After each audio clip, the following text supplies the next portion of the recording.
Hey everyone, thanks for checking out this review.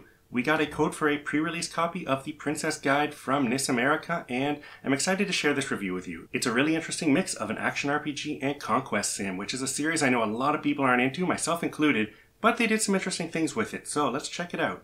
The Princess Guide is NIS's attempt to bring the classic Japanese conquest sim to a modern audience. That's a pretty niche genre that was only known at all over here because of the many strategy simulation titles that Koei put out back in the day.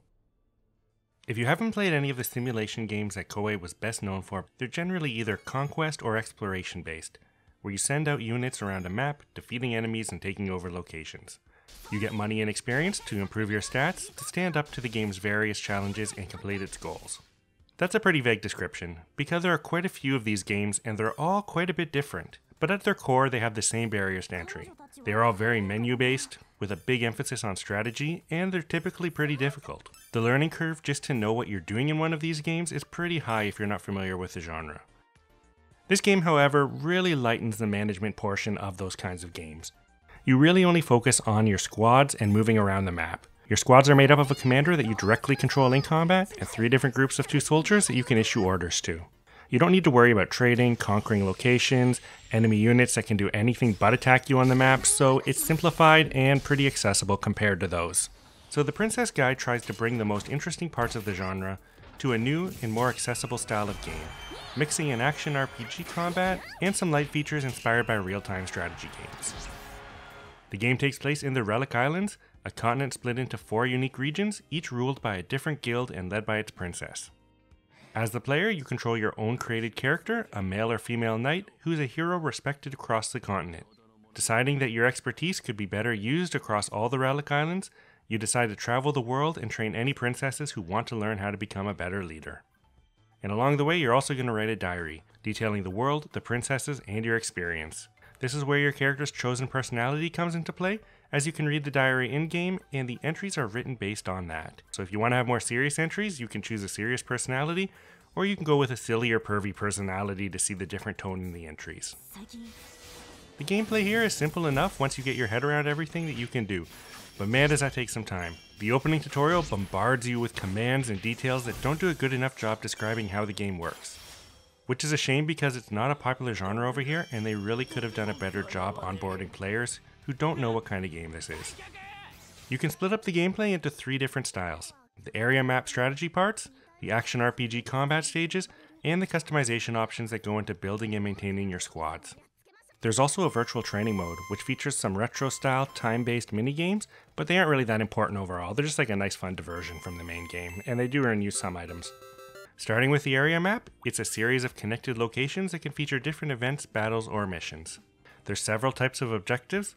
Most are just taking out all the enemies, but there's also defending a location, escorting another map marker, taking control of so many relics, defeating a boss, or other things like that. You basically dispatch a commander from your home base to send them to a destination. If that location has an active event or a mission, you can enter it to go to a dialogue scenes or battle scene. There's also treasures and enemies that can appear on the map. You can pick up any item just by reaching its location, and if you make contact with any enemy, you'll go into a quick battle arena where you have to fight it out. You can only increase your stats, change your squad, and equip different weapons when you're back at your base. Your HP also doesn't replenish between battles, so if you're hurting with no good way to restore it, you have to head back to base to heal. You can instantly withdraw from the map back to your base to do this, but once you're there, you have to wait a set number of hours before you can head out. Now that's in-game hours, game moves in time, so that's only a couple, turns in the game, but it can really affect your strategy. Which is really important because it takes time to travel between locations, some events have a limited amount of time to do them, so you have to balance how you send out your commanders in order to complete everything. Your squads can stay out on the map as long as they have AP, which drains through actions. They will instantly withdraw when they run out, which could put you in a bad spot, but they generally have a lot of AP, so this really isn't a problem until later in the game. Battles are fast-paced strategic action areas that might just be one small room or a sprawling multi-level area. You have to defeat all the enemies to proceed in most cases, but you'll get money, items, and your soldiers will level up while you do. Your first instinct might just be to try and take out all the enemies with your commander, but you'll learn pretty quickly how easily that can be punished. Enemies hit hard, and there's a lot of them around you at most times. Despite how fast the action moves, you have to be careful and deliberate with your actions. You really have to understand all your different commands and utilize your squad to suit the situation, or you'll just keep dying. At least there's not much of a penalty for that. You just restart the battle over, but you'll have to cancel the mission if you can't get through it, and then maybe have to grind out some more stat increases. This can lead to some frustration as the game's difficulty spikes and you're not prepared for it. It's a good idea to replay the tutorial from the menu after you've played around with the game a bit to get a reminder of all the commands that you may not be using in battle. Your commanders have 2 basic attack combos, another basic attack, 2 special attacks, and a dash. You can also tell your squad to attack at once, or command one of the 3 units to perform one of their special attacks. Your 6 squad members level up through battle, but they can also die. If they're dead, you can return to your home base to purchase new ones. Thankfully, each type of unit keeps its level, so if your soldiers were level 50 for example, new soldiers you buy will be that level as well. But when you unlock a new unit, that starts at level 1, so you'll have to grind that up a bit. Relics are trapped throughout the battle areas, which add light RTS elements to the game. You can command your squad to claim a relic, and they'll move over to capture it. The more squad members you have, the faster you'll capture relics. But if your squad is dead, you won't be able to capture them at all. Once you capture one of these relics, their traps activate either when an enemy triggers them or when you manually set it off. These can really help turn the tide of a fight. Capturing relics and killing enemies raises your dominance in that battle area. That allows you to use better formations, so you definitely want to concentrate on that in the tougher missions. You can switch your formation with a command, and while you'd think these would just change up how your squad is arranged, they're really just buffs and healing spells. They can even bring back dead soldiers as long as one of the pair is still alive. You and the princesses don't grow directly from combat. Instead, you have to level up your stats back at base. The princess levels up with materia, which is not to be confused with Final Fantasy VII Mako energy, but instead different stat bonuses and skills she earns when she learns things based on your teaching and by completing different goals throughout combat. Every time your princess learns a new materia, you get stat points for your knight. You can go to a separate menu to use these to increase your stats and learn new skills. The game has a system where you can praise or scold your princess throughout it. You can do that during various cutscenes, which affects how the princess grows and the endings, or you can do it during battle through guidance commands. Unfortunately, the game doesn't do a good job of explaining how these systems work. Basically, you want to use your princess as much as possible and use the guidance commands as much as you can during battles. That will really help you unlock materia quicker, and you really want to do that to keep her leveled up. Without doing that, you'll get outclassed by enemies fast. The game doesn't really describe that, so just start using your guidance commands as much as possible to make sure you're prepared. Back at base is where you can also set up your squad by swapping out members. You'll unlock new unit types to use so you can mix up your attackers. The game features 4 types of units: fighters, mages, gunners, and flying units, and they all have a kind of rock, paper, scissors type mechanic. So if you know what enemies you're going up against, you can plan for that. You can also recruit new commanders. There are generic ones, but eventually you'll get the other 3 princesses to play with too, so save space for them. You can also equip and upgrade weapons. This is where most of the money you earn in the game will go. Upgrading weapons get really expensive when you can do it, but it will provide huge attack and defense bonuses, plus a unique skill for your knight. You can also create items which can be used on the map to heal or buff your commanders. Each of the princesses has their own personality and story. The warrior princess, Liliarty, rules the lush Alexion kingdom. She's a tough axe-wielding warrior who's obsessed with meat and most concerned with making sure her citizens are never hungry. She's mostly a melee fighter who can tackle enemies with her dash. The witch princess Veronica is the young, tough, and mean ruler of the Rusty Magic Guild. She rules the fiery, hot climate area of the Relic Islands, using her magic to try and dominate the world. She attacks with ranged magic spells and has a crazy area of attack fire whirlwind special. The Rose Princess is the poor noble Monomaria, who rules the Mercantile Trade Coalition.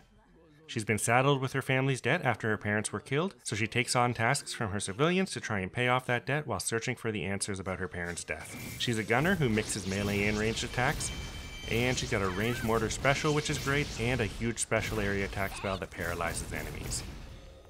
Lastly is the Dragon Princess Apana, who rules the North Chimera clan. Her goal is to bring peace to the continent by spreading her nation's religion to the 3 other guilds. She's an agile flying character with a fast long dash, twin daggers, and a cool dragon special. After the introduction tutorial, the game structure is basically split up into 2 different acts. You start by choosing a princess for the prologue act, where you're introduced to that princess and complete about an hour's worth of missions before moving on and doing the same thing with the next 3 princesses. Once you're done that, the real game starts and you get to choose which princess you want to focus on training. You go through their whole storyline and see the ending you get based on how you've trained them, and you can switch to the other princesses later and experience their stories too. The Princess Guide wasn't really on my radar before I got it for this review, though I have been fairly interested in spending more time with Penny Punching Princess, which was from the same director, and this one was kind of inspired by the trap mechanics in that game, so I was excited to check it out and see what else that team could do. It is a very different game, and as part of a genre I don't really play much, I actually found it pretty accessible after the initial learning curve. The game starts off kind of difficult. Once you get a hang of it, you'll find the other prologue segments really easy, but by the time you get into the real game, the difficulty really ramps up. It's good in a way because you get to try out the different princesses and see which one you really want to play with, but you really got to focus on your customization and keeping your stats up if you were going to get through this game. I think the map screen probably could have used some improvements to make it flow better, given a more friendly user interface, but overall, it's not quite that easy to just scan the area and see where you want to station your units, but overall you'll get used to it. The different princesses offer different enough stories, personalities, and playstyles, so it's worth going through all of them if you really enjoy the game. I personally like the story from Mono Maria the most, but my favorite gameplay is with Apana. That doesn't mean the other two princesses aren't worth checking out either though. They all bring something unique and interesting to the game. Their stories are very different, their tone and personalities are very different. It's really a different experience with each of them. Speaking of that, the tone of the game is one thing that may turn some players off. It is very anime. And not just what's obvious from the character designs, but the stories, dialogue, character tropes. Everything has a heavy focus on anime-style gags, and a big part of the tone is the delivery of the comedy. If that's something you're not really into, it is likely to get in the way of your enjoyment of the game. If you are really into that kind of anime stuff though, just silly animes, comedic stuff, then these characters were practically written for you. And I don't know what's going on with how fast these characters move when they're talking. Combat-wise, the game offers a pretty unique experience. The squad-based action RPG system features quite a bit of commands and variety, and it's pretty fun. There is so much happening on screen at once sometimes though, and things move so quick it's easy to get lost or lose track of what's going on. The Princess Guide is deeper than it might appear on the surface, but it starts off on the wrong foot. Most of the systems aren't properly explained, which is the biggest problem here, because the game really relies on you understanding its deep but seemingly simple systems to effectively raise your princess and manage all your assets. By the time you realize you haven't been doing that properly, you're in a pretty frustrating place. So if you're the kind of player who likes learning, figuring out systems, customizing your groups, and coming up with strategies, this is a great game. But if you expect to just button mash your whole way through it, you're going to be in for a rough time. So overall, Princess Guide isn't really something that'll appeal to everyone, but if you're into that kind of genre and these really heavy anime tropes, the stuff that NIS is really known for, and they make great unique experiences out of this stuff, it's definitely worth checking out. Hopefully this video helped you decide if that's right for you, and thanks for checking it out. I'll see you guys next time. Bye.